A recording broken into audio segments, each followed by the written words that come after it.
Hello, everyone, and welcome back to another episode of Speaking Legally, where the legal meets the cultural. My name is Dr. Stacey N.C. Grant, and welcome to this sixth episode of our show with attorney Royce Russell Esquire and Ed Pichardo Esquire. As I see who's joining in and making sure you all are getting the alerts that we are live, I'm going to let our two co-hosts greet you. So over to you, Ed. You want to welcome everybody in? Yes, hello everyone. Hello all viewers. I feel honored to be speaking before you today. Once again, my name is Ed Pichardo. I'm a bilingual Dominican American attorney. Hablamos español si necesita ayuda con sus problemas legales. And I feel privileged to be here. Well, buenos dias. And over to you, Royce Russell. Just want to say hello and welcome back to another segment of Speaking Legally, and hopefully we can educate those that are viewing. And if you have any questions, just reach out to us. So let's get this show on the road. Yes, we will do that. Last week, we had quite a bit of feedback on the content that we were covering, a lot of information that we were giving out, and we gave a sneak peek on some of what we will be discussing today.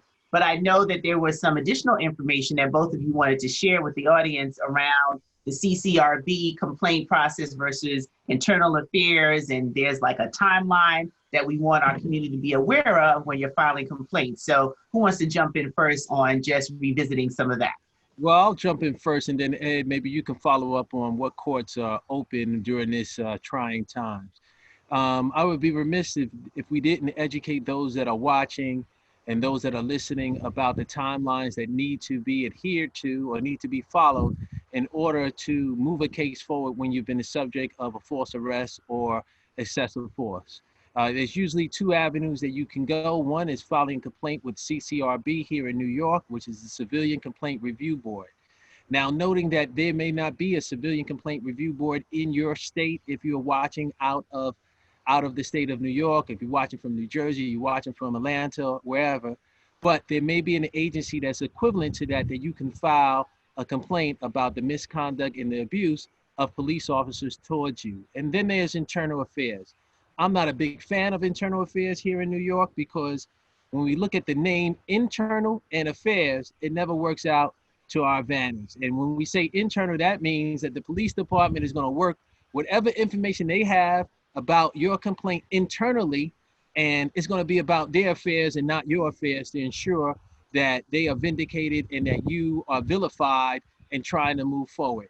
But those are just two of the avenues that you can proceed. The third is obviously reach out to an attorney like myself or Ed, and then we'll file a notice of claim for you, which in New York has to be filed within 90 days to put the city on notice that you intend to file a claim against this city, against the New York City Police Department for some type of false arrest or excessive force or forced imprisonment, something to deal with misconduct.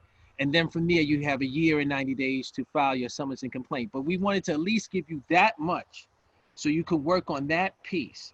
I'm a friend of always having an attorney on retainer. That means no money down, but having an attorney in your family where you can make a phone call, where you can reach out and they can help you walk the walk. But if not, and you want to do it pro se, which you can, that means by yourself, pro se, representing yourself, you need to know that you have to file that notice of claim that you intend to sue the police department and the city of New York within 90 days. In other states, it might be even less. It might be 10 days, it might be 30 days, or there may not be that requirement, but you need to get to the books in order to perfect a claim if you want to move forward.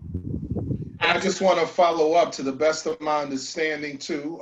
There are certain requirements for that notice of claim. So if you're going to do it by yourself, without an attorney, make sure you adhere to those requirements and exactly who you have to send it to. Because, you know, the entity that you send it to may not be the right one and you end up missing your 90-day deadline. And it's a pretty hard deadline. I think that's important, Ed, now that you mention it. So you have to send a copy to the city corporation council here in New York. It's 100 Church Street, New York, 10007. And you also have to send it to the controller's office, which is downtown, and that is One Financial Center, New York, and I believe their zip code is 10007. But those are the entities that you have to put on notice that you intend to do so. So there are a couple of rules and requirements that you need to adhere to.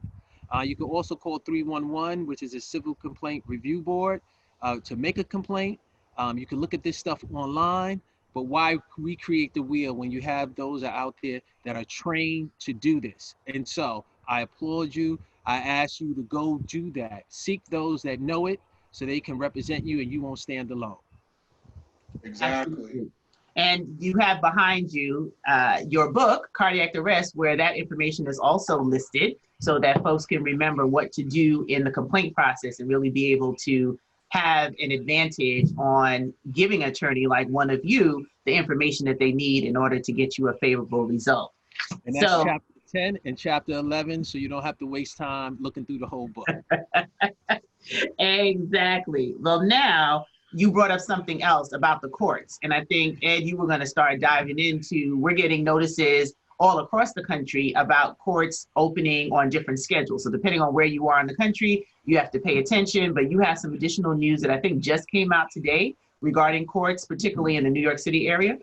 Yeah, well, just to give you kind of some legal background behind all of this, most people are aware that the Governor Andrew Cuomo, issued an executive order regarding the COVID-19 crisis, setting certain rules, protocols, suspending certain laws. People have heard about the suspension of eviction proceedings and so forth, the closure of courthouses.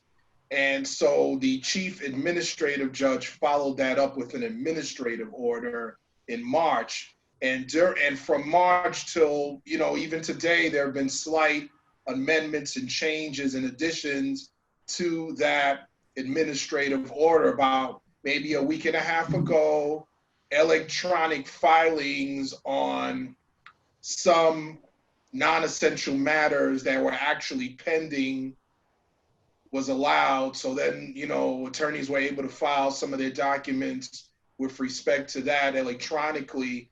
Today, in fact, a memorandum came down from Judge Lawrence Marks talking about the filing of new non-essential matters, which is big because now, a lot of attorneys have been holding off on filing, new lawsuits and so forth because they just simply, were not allowed to. And so with this new memorandum, apparently it paves the way for that as long as the represented parties consent to electronic filing, meaning that they consent to receiving the pleadings and the papers electronically. And, we can go on about, well, how does that take place? As an attorney, you have to have this electronic court filing account that you initiate based on, you having a bar license and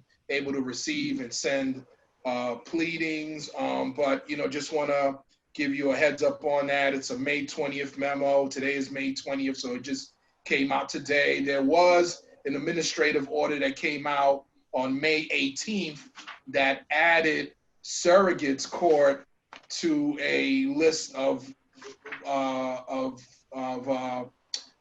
matters that could be filed. And in particular for surrogates court, it's any matter involving an individual who passed away due to COVID-related causes.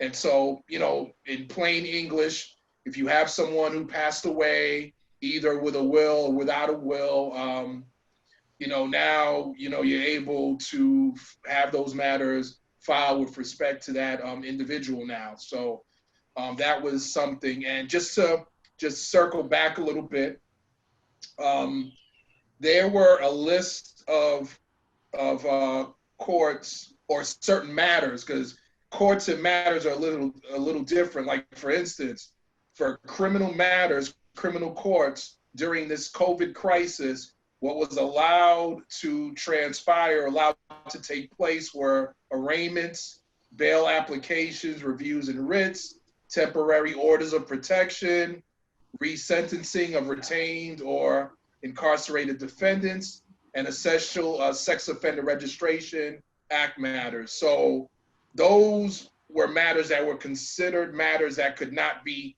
suspended. You know, somebody getting charged and the prosecutors having to have that person arraigned, and, you know, seeing a judge, bail applications. And when I say seeing judge, in a previous issue, you know, Royce talked about the experience of having to be behind a barrier, speaking to the client by way of video. So, you know, don't take me literally. And also with all of this, you know, this, you know, don't, you know, go running and say, oh, Ed said this. All of this is in writing. So, you know, I would warn you to, you know, both practitioners and non-practitioners, to look at these documents yourselves and come to your own conclusions as to whether it's time to file your matters or not. But just to kind of give you that little tidbit, these were criminal matters that were allowed to take place while others were not. They were, in fact, I had a case that was postponed. You know, no hearing took place, but there was no one, you know, the client wasn't incarcerated or otherwise detained. So, you know, that matter was adjourned. Then you got family court. So child protection intake cases, that was still being done. Newly filed juvenile delinquency intake cases, placement applications, emergency family offense petitions, and temporary orders of protection, orders to show cause, stipulations on submission. And then with respect to the civil Supreme Court, mental health issues, mental health law applications and hearings addressing patient retention and or release, involuntary administration of medication, those sorts of things. Election law applications, it's still election season. Temporary orders of protection, once again, including but not limited to matters involving domestic violence, extreme risk protection orders. And then with the housing, civil matters, eviction proceedings halted, but you could still file applications addressing landlord lockouts. Like when your landlord says, nah, you can't come in, you ain't been paying your rent. You know, you still could get a court for that, including reductions in essential services, applications addressing serious code violations. The water's gushing in your apartment. You can't go to court for that. You know, you don't have to just stop. Addressing serious repair orders, you know, applications for post-eviction relief. You got evicted right before. You want to file papers, something went wrong with that. That was something that didn't stop. That was listed as an essential matter that could proceed. And then all courts, any other matter that the court deems essential. So if you had something that fell out of one of these boxes, but you could still make the case that it was an emergency and that you needed it addressed by a judge or the court, you know, you could still make it, and then it would be up to that judge to decide whether or not your matter was essential or not. And, you know, and as lawyers, you know, we have to make sure we don't file anything frivolous, right, Royce? So that's right. So as I listen to you go through the, you know, I must say it is very complex. It's not anything that someone can just immediately gravitate to and know exactly what to do. So with that being said, we're just going to give you a little bit of a cheat sheet that you can handle. One is that anything that has to do with you being kicked out of your home in the time of this pandemic, that is considered essential, so you can go to court. Whether it is water leaking from the roof, whether it is you didn't pay your rent, whether it is your garage opener's not opening, the landlord changed the locks on the door, that has to do with you being out in the public rather than sheltering at home, you can go to court. If it deals with order of protections, per se, someone's in danger, whether it's family or otherwise, and it has to deal with you being ousted out of your place of living, that is essential. Anything that's criminal, where you have a lawyer which is representing you, whether it is legal aid, whether it is a public defender, or whether it's a private attorney, you should not have to worry about it, because that's why you have representation. You have an attorney there. So I want you to take that off your plate, because you are 9 times out of 10 not representing yourself. Now, when it comes down to matters such as what we talk about most of the time is filing civil suits or filing lawsuits against the police department, this is where it gets critical, because you may have had a timeline for which you could file a lawsuit, and that timeline was suspended. Now what we are telling you is that that timeline has been reactivated. The courts have said they're open for business starting May 25th, right after Memorial Day. So you can't wait another 3 months and try to rely on COVID as a reason why you didn't file your lawsuit, because as of May 25th, the doors are open, not the literal doors, but the virtual doors are open. And so therefore, you can now file your claim electronically. Ed has mentioned that the other side has to consent. Well, I'm here to tell you, if you're representing yourself, you need to file anyway, because at least you're showing good faith effort that you want your case heard before a judge. Because if you wait for the other side and the other side knows that you are representing yourself, they are going to drag you through the mud. So these are just tips that we're giving you. We know that we don't have an attorney-client relationship, right, Ed? So we throw that disclaimer out there, but we are just giving you tips so you can understand how to protect yourself and preserve your rights. And if you have an attorney and you think that that attorney is snoozing, and as they say, if you snooze, you lose, because the case is about you, don't lose. Call the attorney and say, I heard on Speaking Legally that this is what's happening. And maybe, you don't know, you can save yourself the heartache of trying to prove why you didn't file your case because you thought the courts were still closed. So I know that's a handful and a mouthful. I was just about to say that's a handful and a mouthful. So let's digest it a little bit more, because I want the audience to make sure you take away the fact that particularly in New York City, the courts are opening May 25th, correct? Virtually. So, virtually. So for certain things that they have deemed essential versus non-essential, non-essential can be still handled and filed.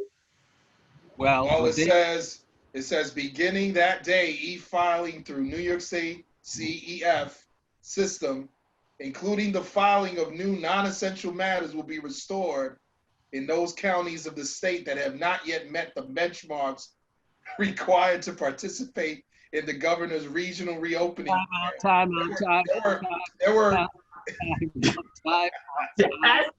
a lot. Can we get it for the layman?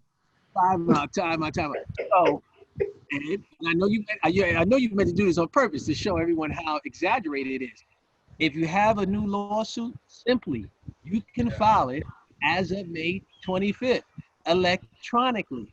If you don't have access to an electronic system, that is a whole nother barrier. But if you have an attorney and you think your attorney is snoozing, you need to let the attorney know that as of May 25th, everything is up for grabs.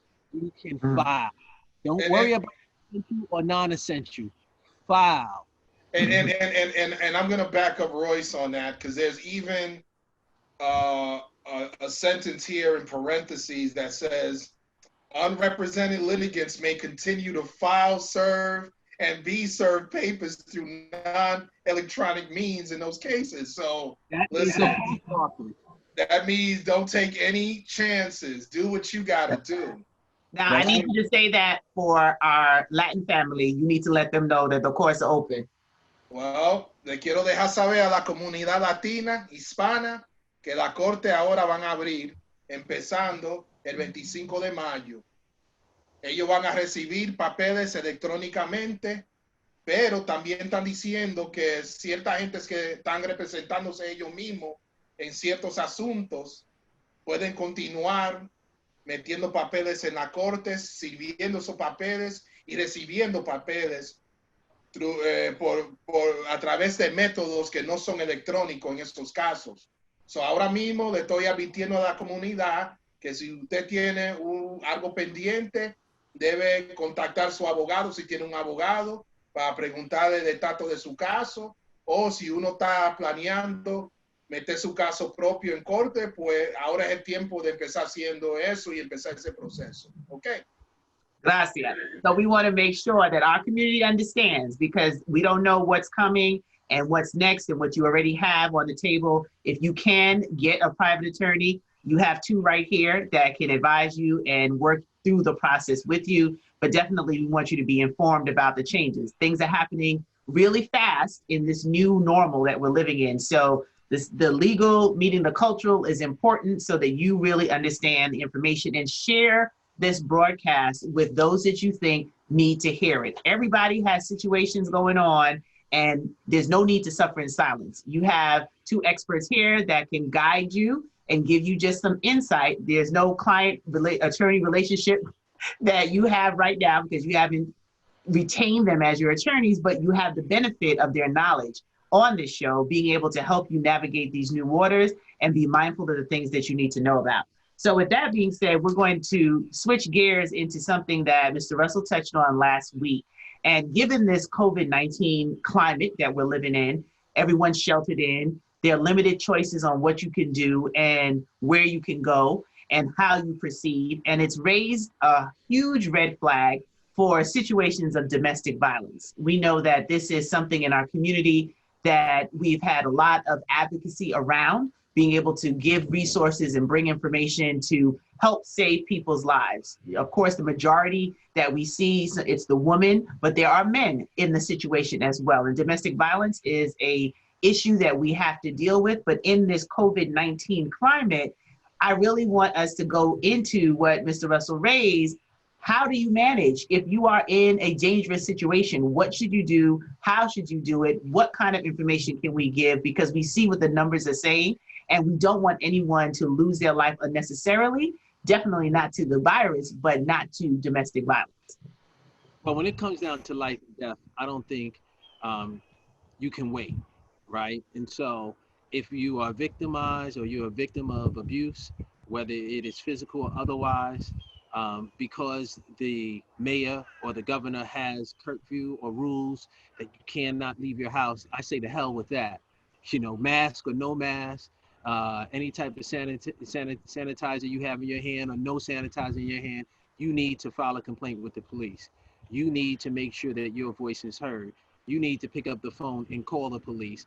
I know we have our fears, and I know rightfully so, we should, as to how police interact with our community. But if you're in danger, you need to seek help. So I put down all of the requirements, COVID, all the other limitations that are there, and make sure that you go about seeking help. And what supports me in that is that, as Ed has said, when he read through the essential filings, things for which the court is open, when you look at family court are open to those matters. They're not going to turn you away. So you need to knock on that door, whether it's virtually or whether it's physically, and get in. Now, we could talk about on the flip side, which we will. I'll allow Ed to give his thoughts on it, but we will talk about on the flip side on what to expect when police do come knocking on the door. But you need to file, and file quickly. Thank you, Royce. Ed? Oh, well, Royce is absolutely right. On the flip side, in many cases, we will represent individuals who are actually charged with the crime itself of domestic violence. And,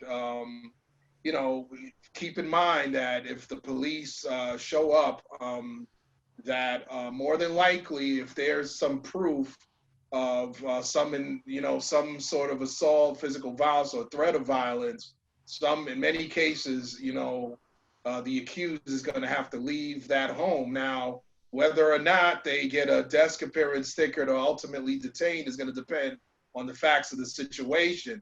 Now, in many cases, what ends up happening in these cases is that it happens between people who know each other. So what ends up happening is the person who's charged will say, well, I heard, because they're not supposed to have contact with each other, I heard that he or she was dropping the charges. And so why am I still going to court? Why do I still have these charges pending? And they don't understand that it's not like a civil matter where you have Jane Doe versus John Doe. That's not what happens in criminal proceedings.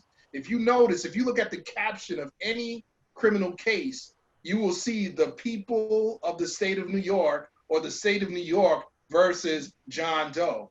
And the reason being that it is the county in which you live, the district attorney's office in that county, that has jurisdiction over the bringing of prosecution of criminal actions, of criminal prosecutions. It is the district attorney's office, the elected, if you will, lawyer for the people of that county that is the chief law enforcement officer who is empowered to bring those cases. So even if your girlfriend, in the case of, say, a woman has made the initial police report, or, you know, a man or spouse or whatever, it's not that person that controls necessarily whether that case gets prosecuted against you or not.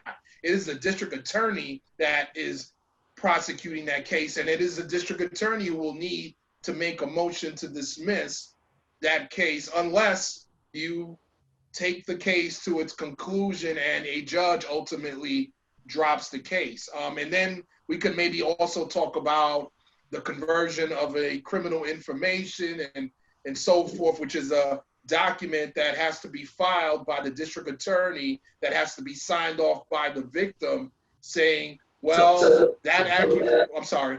I was gonna say, let's pause right there, because before you give that detail, let's circle back, right, to the fact that if there's a domestic situation and the cops are called, regardless of whether or not you make up afterwards or you feel forced, pressured, whatever, to take back what you said, it's too late. Once they've been called, if I'm hearing you correctly, and charges have been filed, it's now in the hands of law enforcement and the attorney presenting the case or the DA that's prosecuting the case. You can't undo what has been started. Well, the police, I'll let Royce cover that one. One of the things that we need to really recognize is this. If a call is made and the police come, first point of contact, this is the difference between knowing the law and knowing the law. If you know the law, you know that somebody's gonna have to leave that apartment, that residence.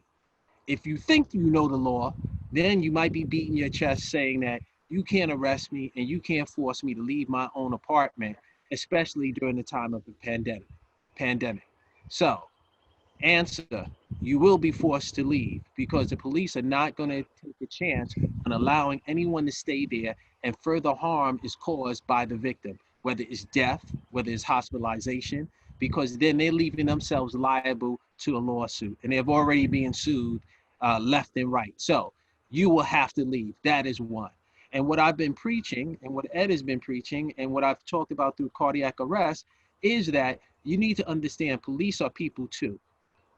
So when that police officer rings your doorbell and knocks on your door, you have to take in consideration whatever background and baggage that person may have in their personal goodie bag that may cause them to act a certain way towards you.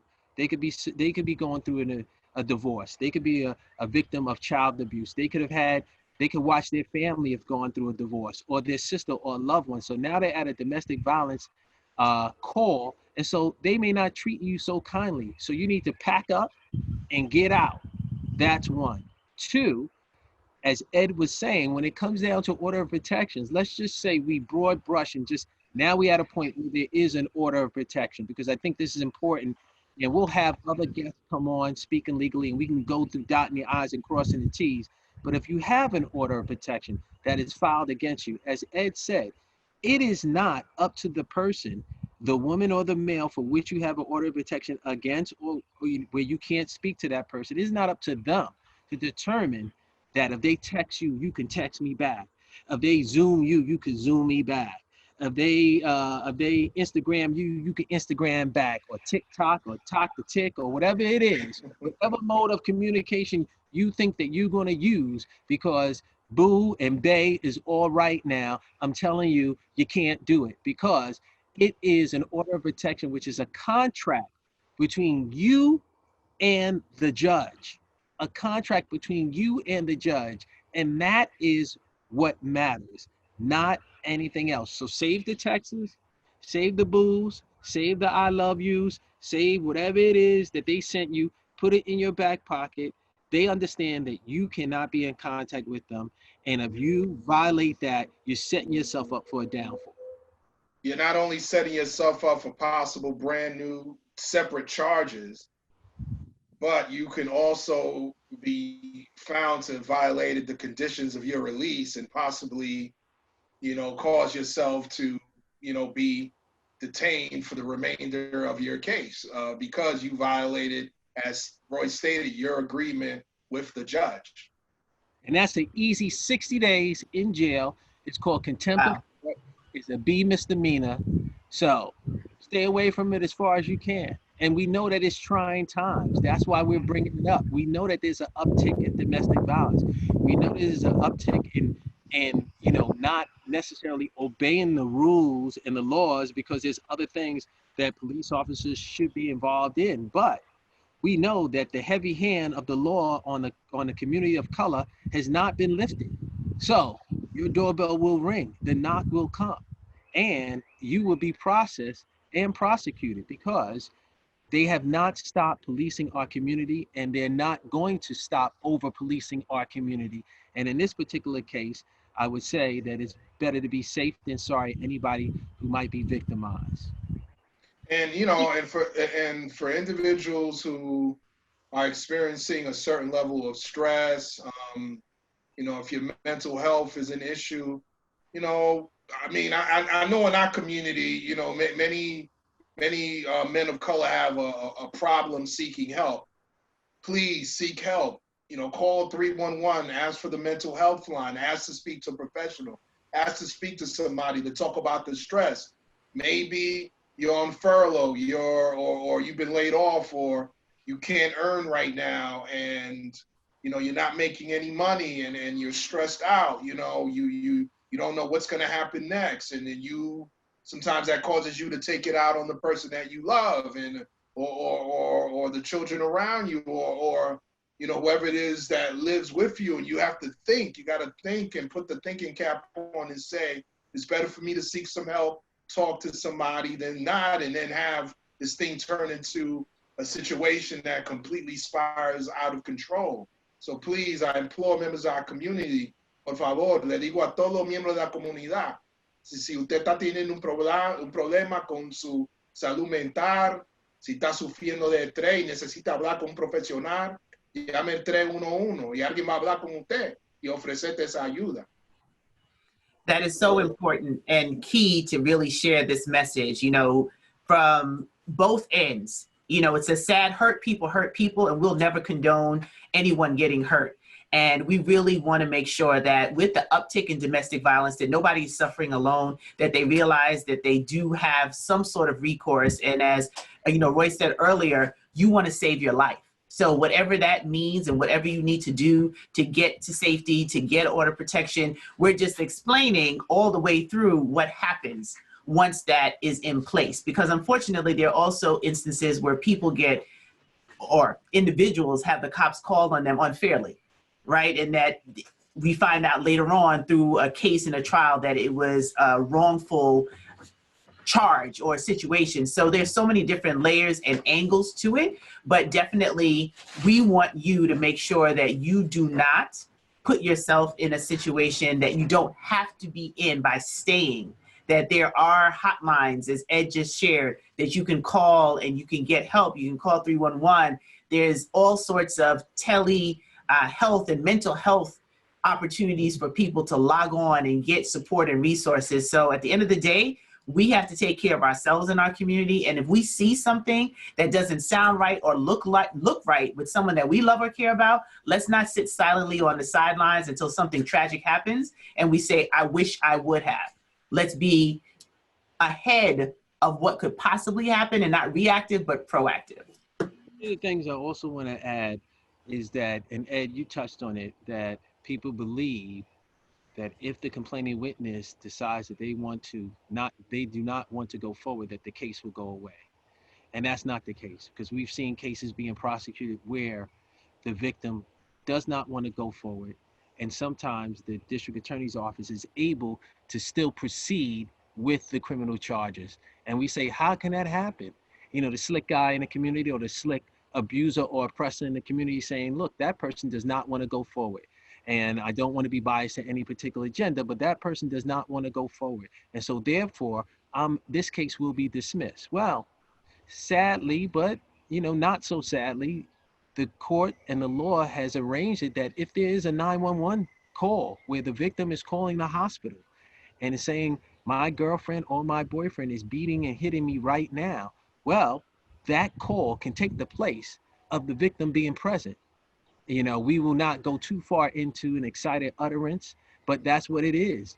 It is a contemporaneous statement that's being made at the time that the situation is occurring. So they can use that 911 call, and when I say they, the prosecutor can use that 911 call to establish that that complaining witness was being beaten or harmed or abused at that time, and then use circumstances to establish that you were the person that was in the apartment, and it was only you two, or maybe it was you and some kids, and when they arrived you were present, and therefore they made the arrest. So sometimes these cases can be tried and prosecuted what we call, which we have now become very used to, virtually, you know, without the person being present, because we have a live recording. And I say that because I don't want our community to be misinformed and misled in any shape, form, or fashion, whether I, as a former prosecutor or now as a defense counsel.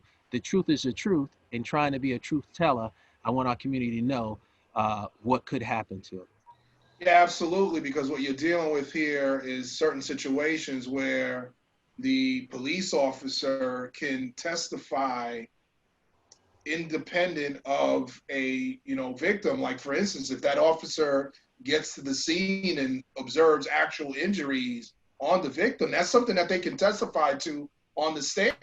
My name is Officer Pichardo. When I arrived at the residence, the complaining victim had a swollen eye, bruises, blood on their shirt. They can testify to that. They don't need her up there on the stand saying, yeah, this happened to me. It's going to ultimately be up to the jury, of course, or if it's a bench trial, under some circumstances, maybe, depending on the elements and what the charges are. But at the end of the day, that officer is allowed to testify regardless of that victim being present or not. Same thing with that 911 call and any other evidence that they don't specifically need the victim for in terms of meeting their burden.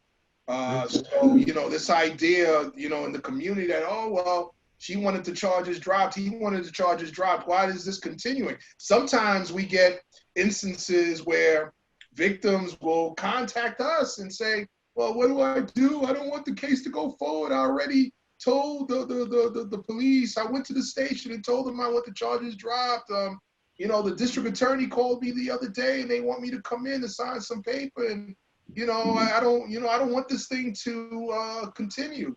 Do they say it in that type of voice, though, Ed? Do they use that voice? Sorry. Yeah, that's probably improper, and you're absolutely right.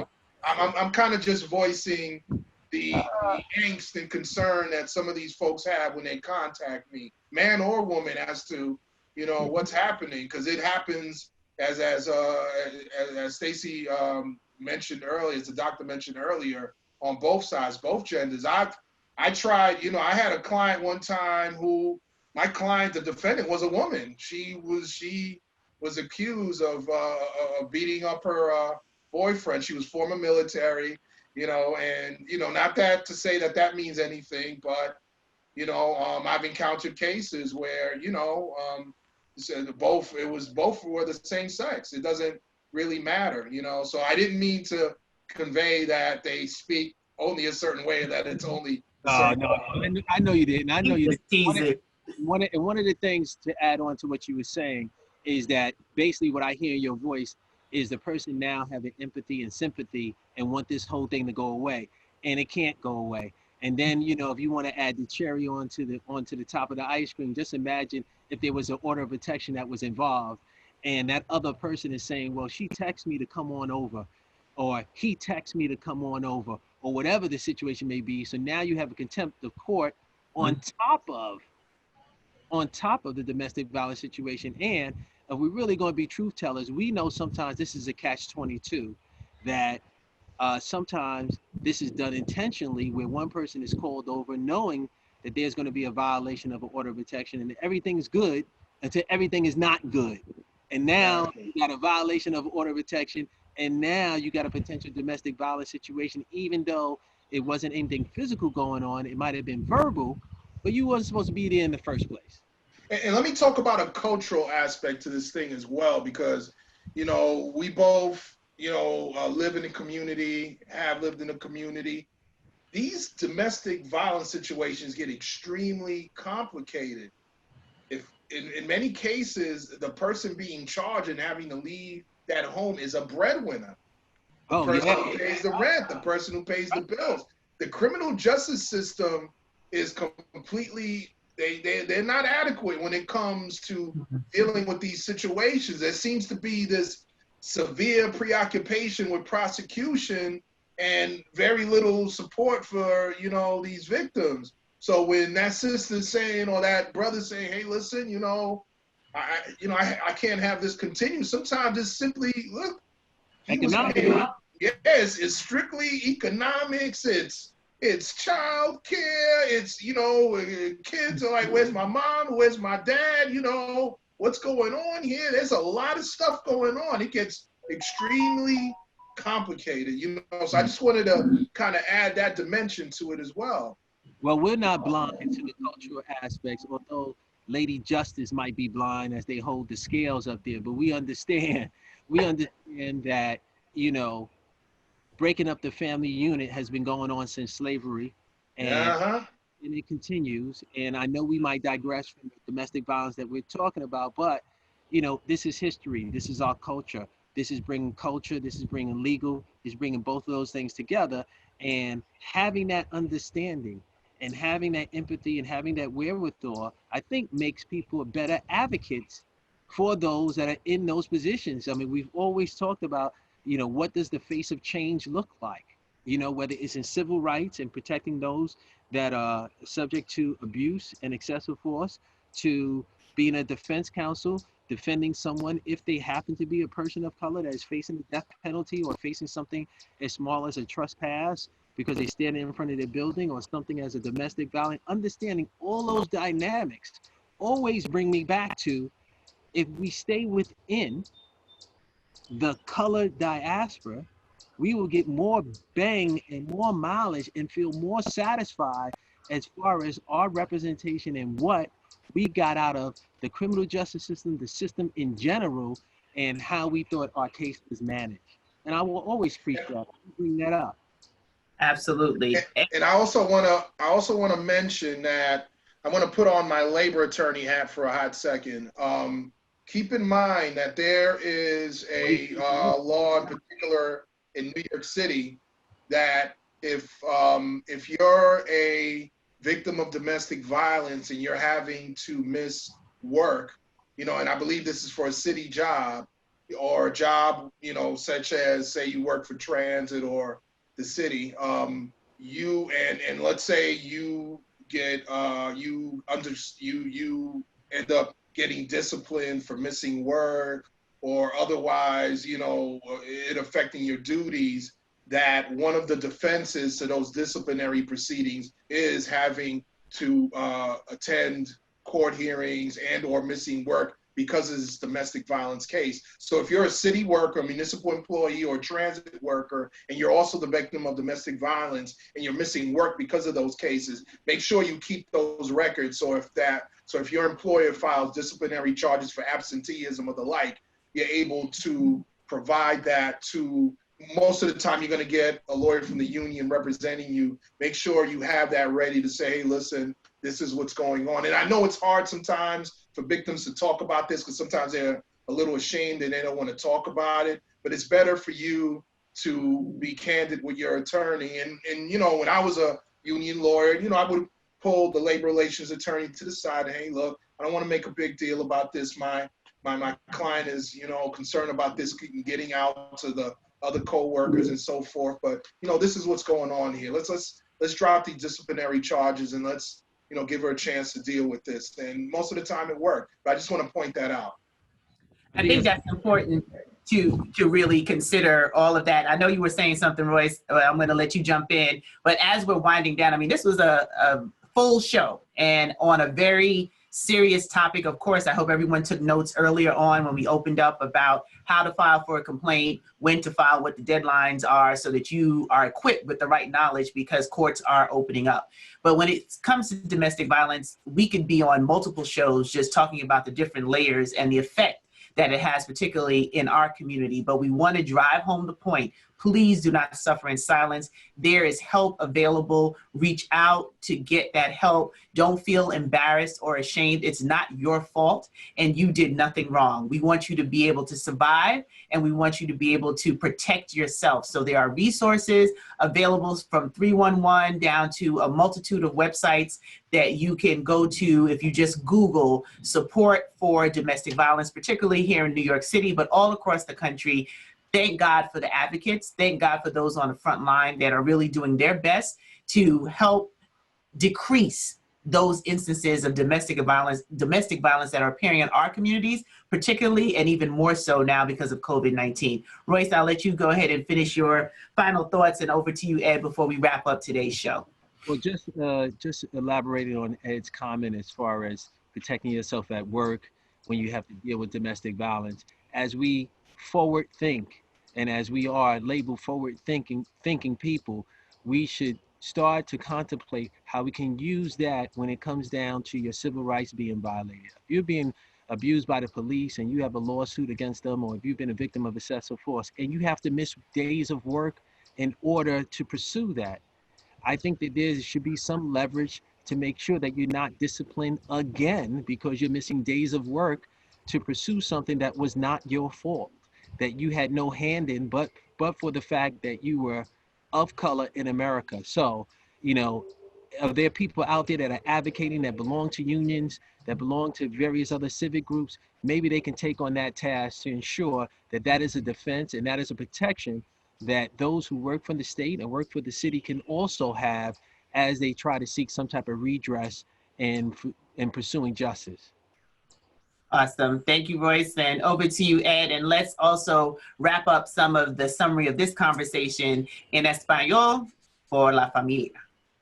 Quería comunicarle a la comunidad latina que si uno está trabajando en un trabajo de la ciudad o un trabajo gubernamental y está sufriendo o fue la víctima de violencia doméstica y su empleador quiere disciplinarlo por falta de trabajo, por uno teniendo que atender ciertas audiencias de corte, eso es una defensa contra esa disciplina. So tenga eso en mente si eso es lo que le está pasando a usted. And just to wrap up, I echo all of Royce's sentiments here. With respect to, labor organizations looking at the issue of their members having to miss work to attend court because they were the victim of some sort of police brutality incident, that's certainly something that should be looked at, lobbied for, not only when you're doing contract negotiations to get it into possibly the collective bargaining agreement, but also get it into law, both on the city and state level. So I think, that's definitely something that should be looked at if it's not already there to begin with in some form. Awesome. Great content today. Once again, attorney Ed Pichardo, Esquire, and Royce Russell, Esquire. Let everybody know your contact information. If this is the first episode that they're catching of Speaking Legally, you can directly contact these two attorneys to give you additional guidance and enter in to having a relationship, client-attorney privilege relationship with either one of them. So Ed, you want to go ahead and tell them how to contact you? Well, once again, Ed Pichardo, Esquire. I can be contacted at 718-514-9099. Eso es 718-514-9099. Okay. Gracias, my friend. And over to you, Royce Russell, Esquire. How can they contact you? You can reach me at 718-785-8890. That's 718-785-8890. You can follow me at www.roycerussell.esquire.com. You can also follow the book Cardiac Arrest, and you can email us at cardiacarrestbooklaunch.net. Keep in touch. You can always find us by way of Facebook. You can find us by way of the internet. It should never be said that you can't find us because we're here to be found. Take care and be well. Thank you so much. And that's www.cardiacarrestbook.net. And you can email at cardiacarrestbooklaunch@gmail. So thank you so much for tuning in to another episode of Speaking Legally. This is Dr. Stacy signing off. And we look forward to seeing you same time, same place next Wednesday, 4 p.m. Eastern Standard Time. Bye-bye, everyone.